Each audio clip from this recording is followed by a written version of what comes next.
NCBF Kids. Welcome to NCBF Kids Online. Welcome to NCBF Kids Online.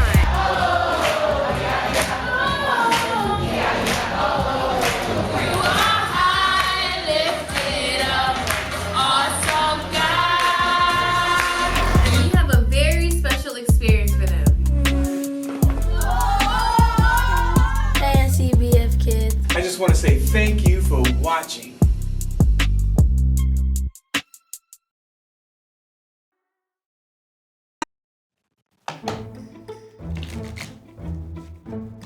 Welcome to the Story Lab. This week we're talking about responsibility. While we take a look at some of the hardest workers in nature. They're tiny but speedy. What? It's a slow mode kind of day.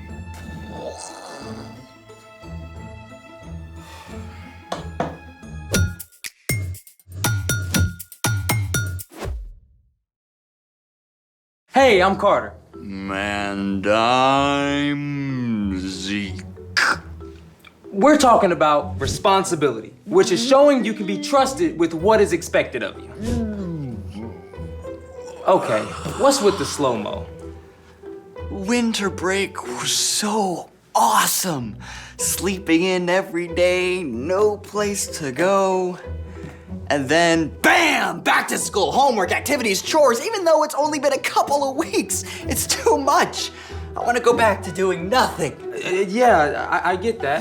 I'm stuck in vacay slow mode. Dude, same. I'm doing this House of Cards competition with my cousins, but I can't seem to get it off the ground. Oh, that's so cool. I would totally live there. Yeah, well, I'm good at sketching ideas. Building, not so much. Ah, persistence, my friend.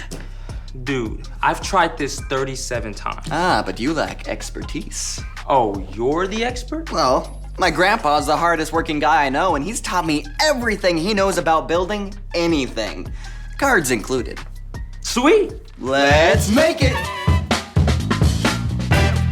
All you need to build a house of cards is a deck of cards. Done. Oh, hey, is that Cyrus on your cards?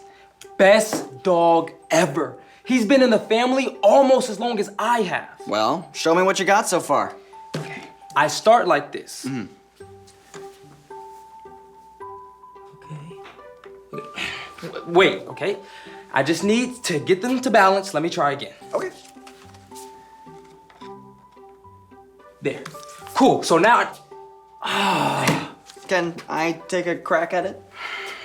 be my guest. Oh, I'm always prepared. We can each build one. Alrighty.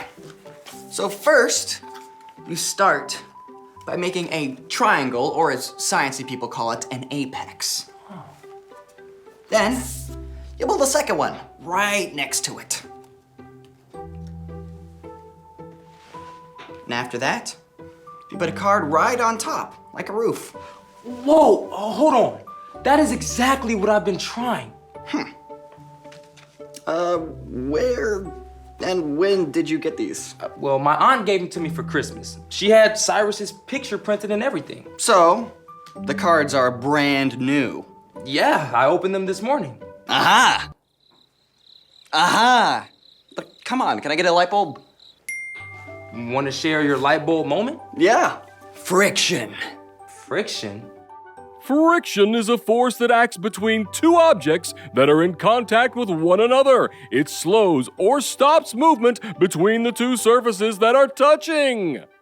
Without friction, you get what happens when Mom asks me to mop the floor.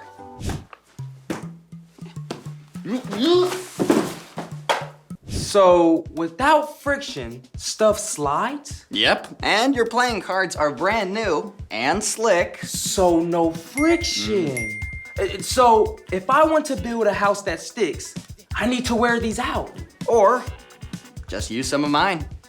Let's get to work. Speaking of work, it's time for The story before the story. Today, we're in the book of Proverbs, which is full of wise sayings. Many of these came from King Solomon. Solomon became king at a very young age. He was worried about how he could lead without much experience. One night, God spoke in a dream and told Solomon he could have any gift he wanted. Solomon could have asked for money or power, but instead, Solomon asked God for wisdom so he could be the best leader for his people. God listened and honored Solomon by making him the wisest man on earth. Many of the things Solomon learned and said were written down together with other wisdom. The sayings called proverbs are short sentences or stories that help people make wise decisions in their everyday lives, which is where our story starts. Take it away. Hey everyone, I'm Brian. Did you know that God designed all of us, every single person, for good work? It's actually one of the first things we discover in the Bible. The first thing God did after creating the world and then Adam and Eve was to give them the amazing job of caring for creation. Our job is to love God and love others. And there are so many different ways we can do that. But you know, it often takes hard work. And in Proverbs, we find some unlikely role models for hard work. Ants. That's right. Those creepy crawlies that most people try to step on, they're rock stars. Did you know an ant can lift up to 50 times its weight? And for every human on Earth, there are 1 million ants? Okay, maybe don't think about that part too much. But ants are fascinating, and there's a lot we can learn from them. In Proverbs 6, we read, "You people who don't want to work, think about the ant. Consider its ways and be wise. It has no commander, it has no leader or ruler." Ants show us how to work. Ants don't need anybody to tell them what to do. They each have their own jobs and they work hard every day to do them. In an ant colony, some ants find food, some feed the larvae, others take out the trash, and some ants even stand guard. Come on, everyone, let's go. Working is better when we do it together. And just like an ant, you can take responsibility for your own chores and schoolwork. That's right. Don't you wait for somebody to tell you to get started or to follow through. And if you need help, take responsibility to ask for it. Let's keep going. Ants show us something else too. But it stores up its food in summer. It gathers its food at harvest time. So ants also teach us when to work. They know the best time to put in hard work. In the summer and fall, there's lots of food. Ants gather plenty to eat for themselves and to take back to the nest. Oh, maple syrup jackpot over here. Need an extra hand, leg, with this aphid. Then in the winter, the ants can cozy up and rest, staying warm together safely below ground. You know, that's a great picture for us. When it's time to work, work hard. And when it's time to rest, rest well. Learn how to truly take a break. Not on a screen, but hanging out with friends, spending time outside, discovering something new, or just being still. God designed us for both rest and work. They go together. Okay, let's take a look at the whole thing together. You people who don't want to work, think about the ant. Consider its ways and be wise. It has no commander, it has no leader or ruler, but it stores up its food in the summer. It gathers its food at harvest time. So, in the spring, when the ants are out and about, take a good look. I mean, you might just discover a whole new world. The end. Wow, ants are amazing. Though, I still don't want 1 million. Well, the best thing is they don't give up until the job is done. So, what's our part in the story? Well, one of the reasons ants are awesome is because no one has to tell them to work hard. They know what to do and they do it. You mean they anticipate? Yeah, well, you know, they actually do. In fact, Jesus is the most incredible example of what working hard means to us. He came to rescue us, and he followed through to the very end. I never thought about it that way. We've each got work to do too. That's for sure. You probably know what your parents and teachers expect of you, like making your bed or doing your homework before dinner. And you don't have to wait for somebody to remind you 3 times, just jump to it. Like I could surprise my parents by putting the dishes into the dishwasher before they even ask me to. Or if you see someone who needs help, don't wait for them to ask, offer a hand. That's right. And even if a job feels hard or frustrating, you can stick with it. Come on.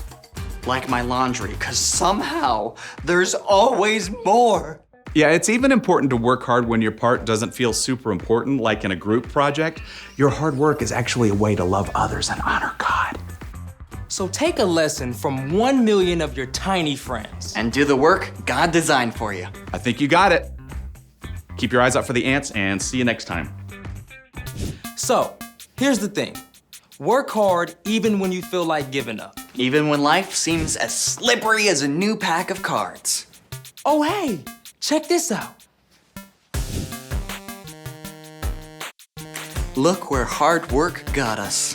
Hey, I gotta wear these cards out too. How about a game of Snap? Hard work, but somebody's gotta do it. Thanks for joining us in the Story Lab. See you next time. 1, All right. 2, 3, 4, snap!